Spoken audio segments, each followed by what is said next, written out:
kita adalah urutan ke-28 dari 49 negara di dunia.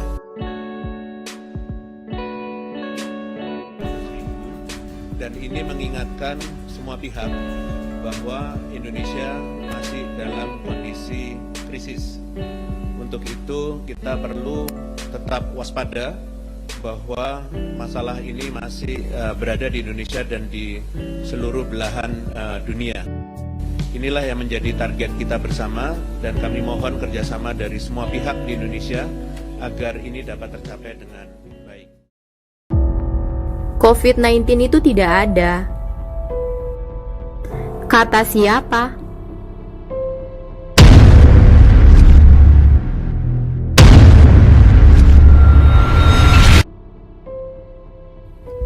Banyak isu yang beredar, mulai dari masyarakat yang menyatakan bahwa pandemi COVID-19 hanya konspirasi global semata. Bahkan, tidak sedikit pula masyarakat yang meragukan bahwa virus COVID-19 telah menyebabkan jutaan orang terinfeksi hingga meninggal dunia. Sebagian lainnya memberikan perlakuan diskriminatif kepada pasien positif COVID-19 maupun keluarga pasien.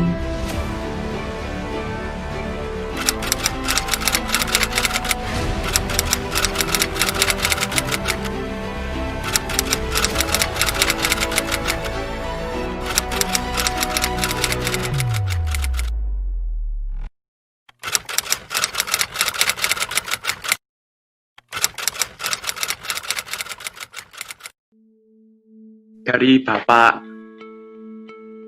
Nenekku itu meninggal protokol COVID.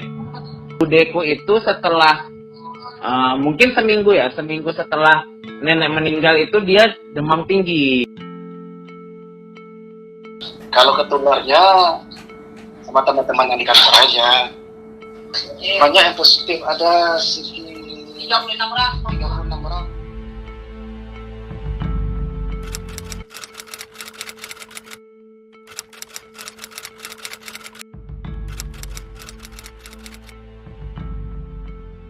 Dari bapak kan pertamanya opname, terus ibu itu mendampingi di sana. Nah, terus sekitar 2 mingguan itu bapak sudah nggak ada. Terus ibu itu minggu kemudian itu kayak sakit gitu loh. Nah itu aku yang nganter gitu, nganter ke dokter, ke lab. Mungkin ya dari ibu itu tertular. Biasanya pas malam-malam itu jalan bareng, itulah kayak kumpul keluarga gitu ya kan. Kalau di luar misalnya kan kita ke mall, di mallnya itu kita pakai masker. Cuma di dalam mobil kan enggak, biasanya kan gitu ya. Nah terus yang kedua kita sharing makanan. Jadi kita kayak beli jajan gitu ya kan. Iya, Bapak sering kontak langsung dengan teman-teman yang yang positif corona, COVID. Bapak sering cek tahanan tuh semuanya kena positif corona. Padahal Bapak sering kontrol tahanan, sering cek tahanan.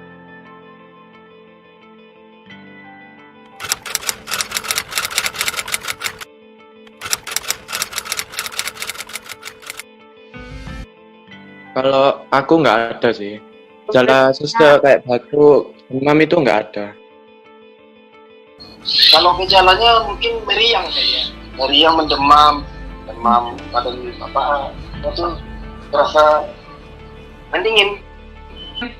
Kalau aku emang awalnya udah mulai gejala batuk.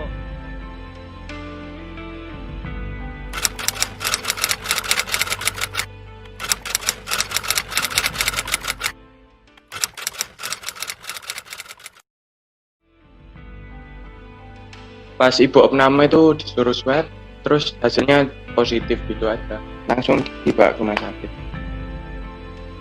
Aku ngeronsen paru-paru. di dokter paru. Nah, di situ kelihatan bahwa di paru-paruku tuh ada flek. Karena khawatir ada kenapa-napa, ternyata positif. Ayahku negatif. Aku sama ayahku tuh swab.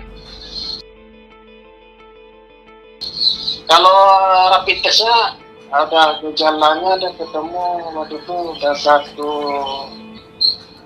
hari ya, 4 hari baru bapak langsung swab rapid test. Rapid test, wah. Nah, swab.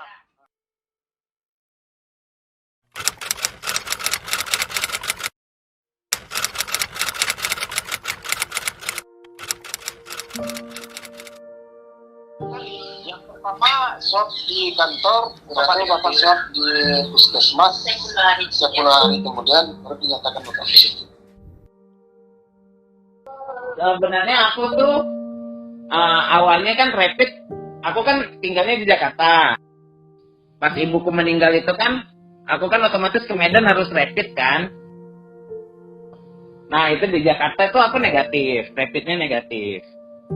Terus udah itu yang tadi aku cerita, aku kan gejala batuk itu kan. Terus karena batuk itu, terus aku ronsen paru-paru, terus aku swab. Nah hasil swabnya ternyata langsung positif. Wow. Jadi aku baru sekali swab, swabnya positif.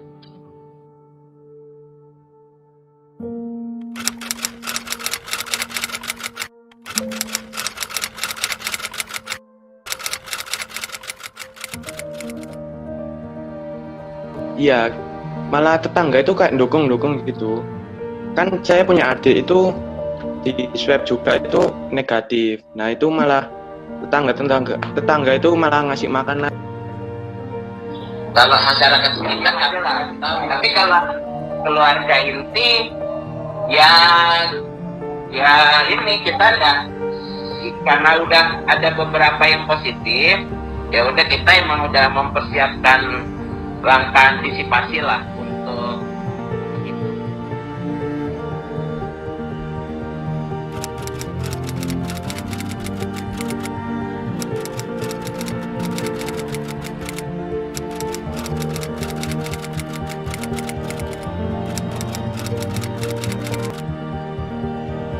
Kalau penanganannya seperti kita cek lapor, periksa jantung merah, dan setelah itu bisa ronsen, periksa jantung ukuran tensi. Ya aku di rumah sakit semangat gitu, dan dari susternya gitu tuh baik-baik gitu loh.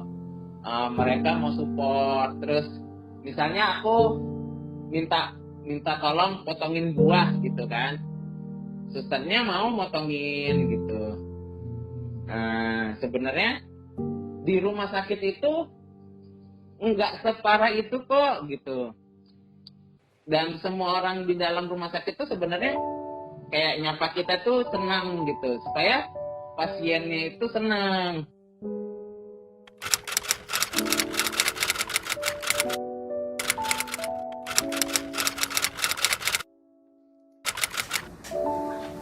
Satu minggu udah negatif Pak. Aku masuk tanggal 7. Oh, iya, tanggal 18. Tanggal 18. Ya 11 hari lah. Ya kurang lebih 2 mingguan. Kalau nggak 2 minggu lebih. Lah yang buat lama itu hasil swabnya sih.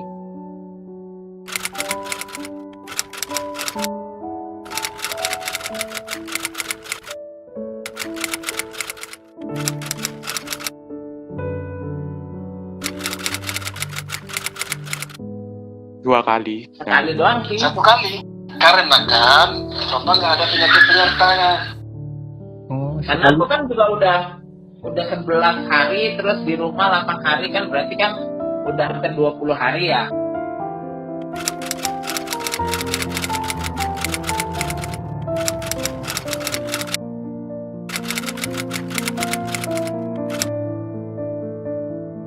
Kalau awalnya baru kita pulang dari isolasi, memang masyarakat agak susah menerima ya, masyarakat masih menjauh.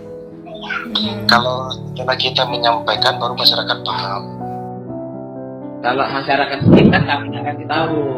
Tapi kalau keluarga inti, karena udah ada beberapa yang positif, ya udah kita emang udah mempersiapkan langkah antisipasi lah untuk itu gitu. Tetangga itu pas pulang itu ya seneng lah. Iya, disambut Ya malam sudah ya, Kak? sembuh gitu. Ya malah disambut. Oh, Ya alhamdulillah sudah pulang kayak gitu. heeh.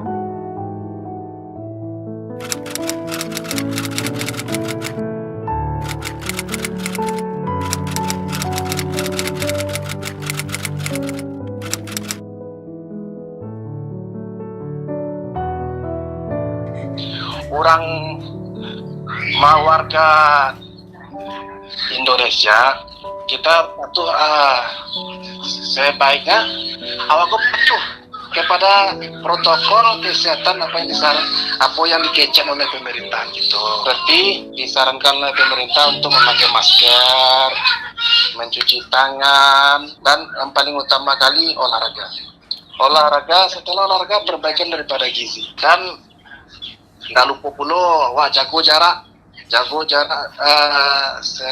sewaktu kita berhubungan dengan orang lain dalam mengecek semua orang, seperti berjarak 2 meter gitu. COVID itu beneran ada, bukan sebuah konspirasi. Jadi tetap teman-teman tuh harus waspada, teman-teman tuh harus disiplin. Kuncinya COVID itu supaya tidak tertular, sebenarnya kita harus disiplin. Yo rek, ayo meloi protokol kesehatan. Cek sehat selalu. Terhindar teko COVID-19. COVID-19 menyerang tanpa mengenal siapa Anda, di mana tempat tinggal Anda, dan bagaimana status Anda. Virus ini merupakan mimpi buruk yang dapat merenggut banyak jiwa tanpa melihat usia. Patuhi protokol kesehatan. Dengan begitu, kamu tidak hanya menyayangi dirimu, namun juga orang di sekitarmu. Berikan doa dan dukungan kepada pasien beserta keluarga. Dengan begitu, kita bisa hadapi kesulitan ini bersama. Jaga kesehatan dan tetap waspada, karena COVID-19 benar nyata adanya.